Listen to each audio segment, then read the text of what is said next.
하나님 말씀은 창세기 47장 27절부터 31절 말씀입니다. 29절부터 31절 말씀을 합독하고 창세기 47장 27절부터 31절 말씀까지를 보도록 하겠습니다. 짧지만 이 말씀이 또 이게 또 이 창세기에 또 새로운 또 전환점이 되길 바랍니다. 우리 29절부터 31절 합독하겠습니다. 이스라엘이 죽을 날이 가까움에 그의 아들 요셉을 불러 그에게 이르되 이제 내가 내게 은혜를 입었거든 청하노니 내 손을 내 허벅지 아래에 넣고 인애와 성실함으로 내게 행하여 애굽의 나를 장사하지 아니하도록 하라. 내가 조상들과 함께 눕거든 너는 나를 애굽에서 메어다가 조상의 묘지에 장사하라. 요셉이 이르되 내가 아버지의 말씀대로 행하리이다. 야곱이 또 이르되 내게 맹세하라 하매 그가 맹세하니 이스라엘이 침상머리에서 하나님께 경배하니라. 자, 이제 야곱의 임종이 얼마 남지 않았습니다. 하나님께서 야곱을 통해서 이루시고자 하시는 언약을 이루시기까지는 떠나지 않겠다라고 말씀하셨는데 이제 그 언약을 다 이루어 가시고 마무리의 단계이기 때문에 지금 야곱은 인생을 마무리하고 있다라고 보시면 됩니다. 그래서 이 과정이 창세기 47장 27절부터 50장 14절까지라고 보시면 됩니다. 이스라엘 민족의 제3대 족장인 야곱의 임종을 전후한 예언과 유언 그리고 야곱의 장래에 대한 내용까지 다 이렇게 보게 될 것입니다. 그 내용들을 우리가 쭉쭉 봐 나가면서 우리의 인생도 어떻게 마무리하고 어떻게 또 이렇게 주님 앞에 서야 될지를 기도해야 될 줄로 믿습니다. 자, 그 중에서 오늘 보게 될 창세기 47장 27절부터 31절의 말씀은요. 이제 147세에 이른 야곱이 자신의 죽음을 예감하고 자신의 법적 장자 또 육신적 장자인 요셉에게 자신의 시신을 꼭 가나안 땅에다 묻어둘 것을 사전에 미리 맹세시킨 그런 내용입니다. 참 죄송합니다. 제가 이렇게 창세기를 봐 나가면서 야곱을 조금 까는 건 아닌데 아쉽다라는 또 불신앙이 많았다. 좀 언약을 못 붙잡고 이렇게 했다라는 얘기 좀 많이 했잖아요. 그죠? 물론 언약을 붙잡았죠. 그러니까 응답받았는데 그 일에 쓰임받지는 못한 부분들이 많잖아요. 제가 여기도 지금 사실 노파심으로 저는 좀 보이는 겁니다.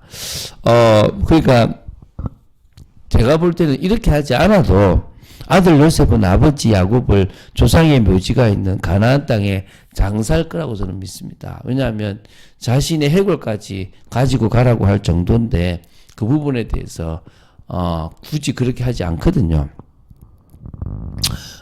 이게 아마 이 야곱의 성격이 마지막까지 지금 드러나고 있는 부분이지 않겠습니까? 물론 언약과 철저히 묶여 살아가고 또 뭐 자신의 또 그 뼈가 어디입니까? 가나안 땅의 묻힘으로 말미암아 이들 역시도 우리도 역시 우리 조상이 있는 가나안 땅으로 가야 된다는 생각을 가지겠죠. 그죠? 그러나 저는 조금 봤을 때 조금 더 이렇게 물론 이제 축복하는 것도 보면은 참 귀한 모습도 있기 때문에 우리가 믿음으로 나아가고 하나님을 믿고 또 이렇게 되어질 거라고 믿고 오히려 더 다른 일들에 우리가 집중할 수 있으면 좋을 것 같습니다. 일단 보면서 나누겠습니다. 27절을 먼저 보겠습니다.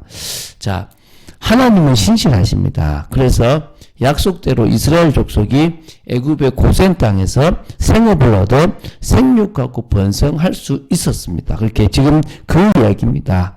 소수의 인원으로 애굽에 도착했던 이스라엘 족속이 하나님의 양육하심과 복주심으로 생업을 얻고 생육하고 번성하였다라는 그 표현이 지금 딱 맞는 거죠. 하나님의 약속은 절대 변함이 없습니다. 그것은 그분이 절대 신실하시며 또한 영원하신 분이시기 때문입니다. 따라서 성도는 비록 어려운 상황에 있다고 할지라도 하나님의 성실하심을 의지하며 선하신 역사를 기대해야 될 줄로 믿습니다. 그럴 때 하나님께서는 실로 우리들이 생각지 못했던 방법을 통해서라도 당신의 약속을 이루어 주실 것이라고 믿으시면 됩니다. 두 번째, 이제 28절입니다. 야곱은 애굽 땅에서 17년이나 더 거주했습니다. 그러니까 17년을 거주한 거죠. 그래서 벌써 나이가 147세나 되었습니다. 그래서 야곱이 애굽 땅에서 살았던 그 기간 17년 동안 무슨 일을 했는지는 잘 나오지 않습니다. 어쨌든 지금 마무리하는 부분이 나오고요. 나이도 언급하고 있습니다. 이제는 야곱의 역할이 다 완수되었으며 그의 인생이 끝나감을 암시하고 있지 않습니까? 드디어 파란만장했던 그의 인생도 막을 내리려고 하고 있습니다. 야곱이 자신의 생애에 대해서 언급하였듯이 그의 삶은 나그네 길을 걸어가는 나그네 인생이었습니다. 그래서 야곱의 인생을 좀 정리해보면 가나안에서의 77년, 바다나람에서의 약 20년, 다시 가나안에서 33년, 그리고 이제 애굽에서의 17년입니다. 그렇게 보냈는데 참 진짜 이렇게 험악한 세월을 보냈다고 볼 수 있죠. 야곱의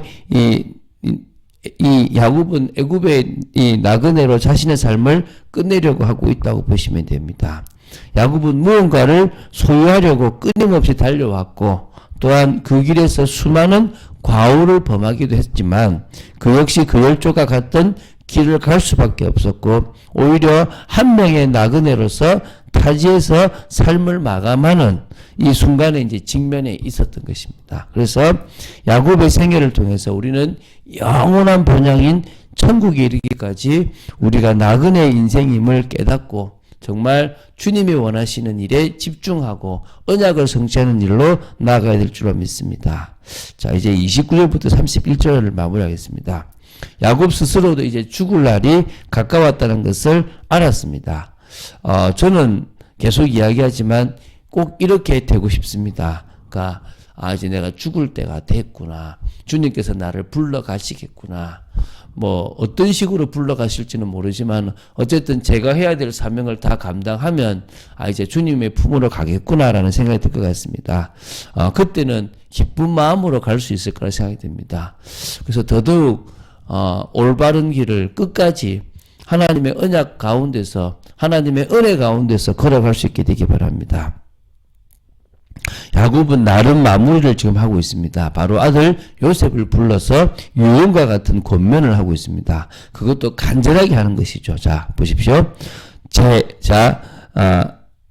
이제 내가 내게 은혜를 입었거든 청하노니 내 손을 내 허벅지 아래에 넣고 인애와 성실함으로 내게 행하여 애굽의 나를 장사하지 아니하도록 하라. 이게 지금 뭐 어떤 건지 모르지만 이게 우리가 생각할 땐 잘 모르잖아요. 그런데 우리 지금 개혁 개정을 보고 있으니까 허벅지 아래라고 나오는데 개혁 성경에는 환도뼈입니다. 뭐 환도뼈는 몇 번 나왔죠, 그죠?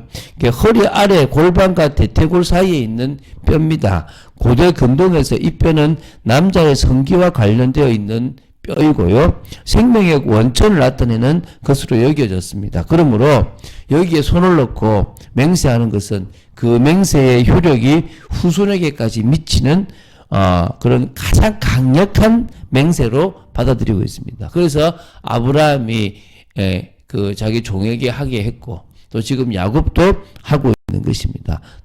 아주 높은 수준의 맹세를 하라 이겁니다.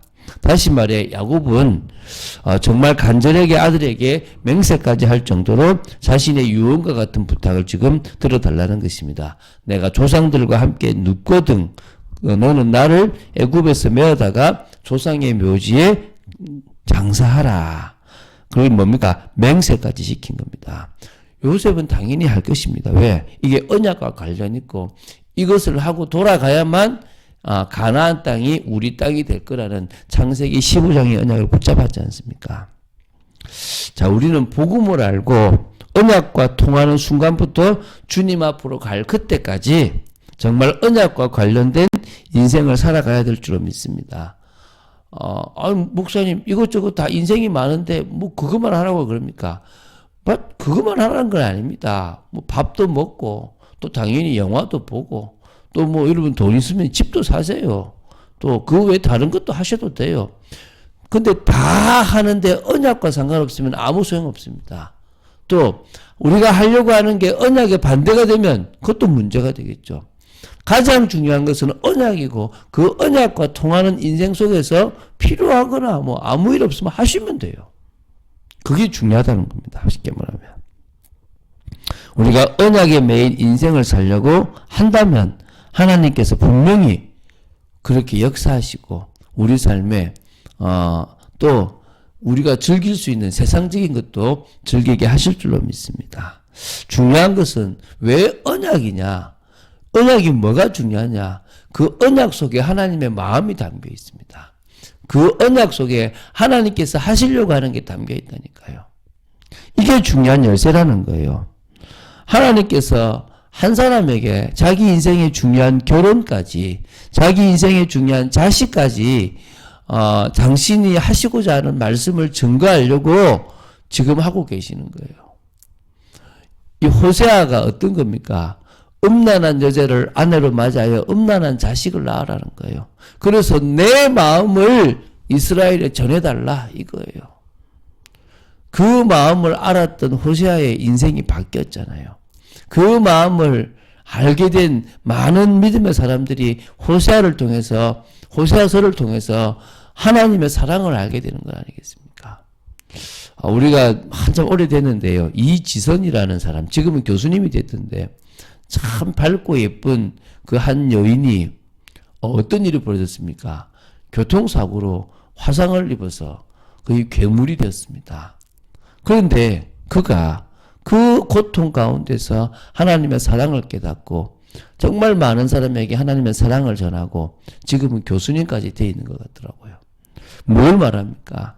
하나님은 한 사람의 인생에 참 씻을 수 없는 슬픔까지 주는 한이 있더라도 정말 당신이 원하는 사람들에게 그 뜻과 그 은혜를 전하려고 합니다. 물론 그게 하나님이 막 의도적으로 하셨는지 아니면 사단의 그 역사를 하나님이 그냥 허락하셨는지 뭐 아마 후자가 맞겠죠. 그런데도 하나님은 당신의 뜻을 이루어 나가시는 데서는 한치의 오차도 없고 오히려 그 마음을 우리가 알기를 원하시는 것입니다. 이번 주간에 그 마음을 더 깊이 알아가고 그 사랑의 마음, 우리가 구원받기를 원하고 우리가 하나님이 원하시는 인생과 맞아지기를 원하시는 그 부분으로 들어가는 저와 여러분 되기를 주 예수 그리스도 이름으로 축원드립니다. 주는 그리스도시요 살아계신 하나님의 아들이심을 고백합니다. 믿음 따라 능력 따라 갈 수 있는 저희들 되기 원하며 아버지 하나님의 뜻을 이루는 삶이 되기를 간절히 소원합니다. 지켜주심을 감사하고 능력 가운데 있게 하심을 감사합니다. 끝까지 흔들리지 아니하는 하나님의 마음으로 살아가는 저희들 되도록 지켜주시옵소서. 주 예수 그리스도 이름으로 기도드립니다. 아멘.